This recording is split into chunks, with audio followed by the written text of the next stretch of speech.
Welcome to our first episode on the house with a permanent foundation. So this is a political analogy.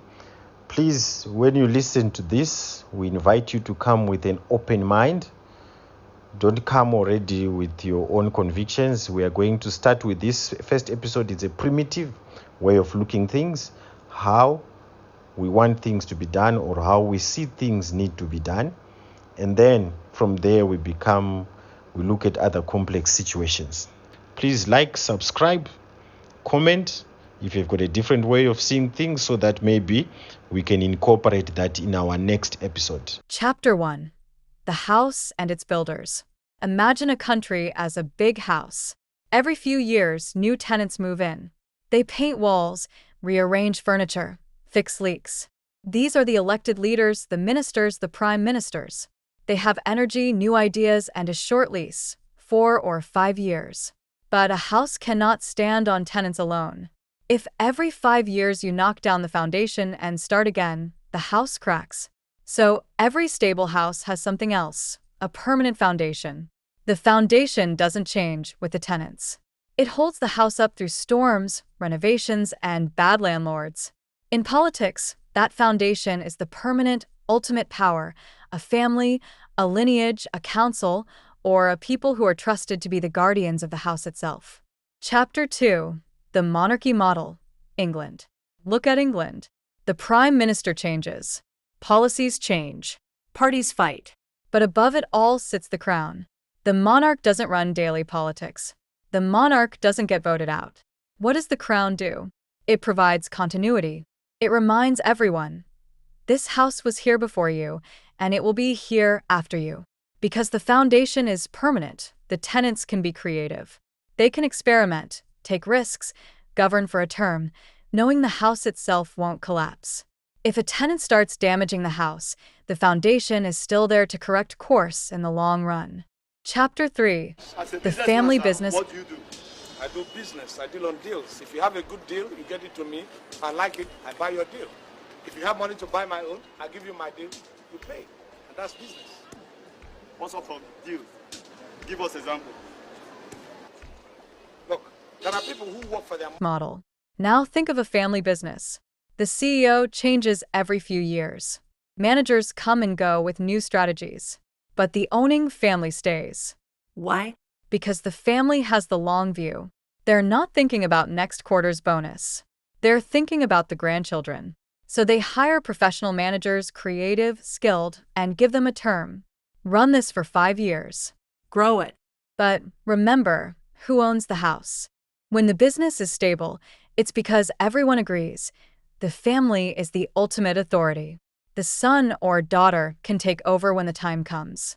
No chaos, no reset. Just continuation. This is why some countries function like this. China, Russia. There is a core group, a party, a structure that provides the permanent foundation.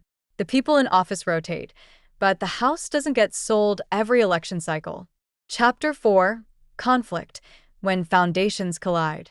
Conflict arises when another country or another family wants to enforce its way of doing things on another house. They say, your foundation is wrong. Use ours instead. And instability results, usually for the weaker family. In that moment, power becomes the ultimate rule. The stronger house tries to impose its foundation on the weaker one. If the lower power does not concede, then it becomes what people call a holy war. Not just a political fight, but a fight over who has the right to define the house itself. Because when you attack someone's foundation, you're not just attacking their government. You're attacking their continuity, their identity, their future. Chapter 5. What happens without a foundation? Now imagine the opposite. A house with no foundation, only tenants. Every 5 years, new people arrive and say, this is my house now. They repaint, they tear down walls, they undo what the last tenant did. After 2 to 3 cycles, the house is unstable. No one invests in long-term repairs because I won't be here. No one thinks about the children because my term ends soon. This is the argument made about many places in Africa with constant power struggles. Without an agreed ultimate authority, Every leader tries to become the foundation themselves. That leads to fights, coups, and the thing people call dictatorship. But from another angle, it's just people desperately trying to create the stability that wasn't built in. Chapter 6. Sovereignty means choosing your foundation. The key word here is sovereignty. Who decides how the house is run? The people living in it. If a country decides, we want a permanent family, council, or group as our foundation, and we will let them appoint term-limited managers, that is their choice. Asking, but who overstayed? Misses the point. In a family business, no one asks, why is the owner still the owner? The ownership itself is the agreement. Democracy, as practiced elsewhere, is just one blueprint. Other blueprints use a permanent core plus rotating managers. The goal is the same, a house that stands for 100 years, not 5. Chapter 7. The agreement. For this to work, everyone in the house must agree to the foundation. Like in England, people accept the crown so that politics can be creative below it. Like in a family business, employees accept the owners so that managers can run things professionally. When that agreement exists, you get stability. You get long-term planning. You get a place where the son or daughter can take over. Please let's discuss this topic further in the comments section. Don't forget to like, subscribe, and follow for the next deeper thought-provoking post as we look at the current affairs, even though we start from looking at how it's supposed to be. The reality is coming soon, when we will look at current world order.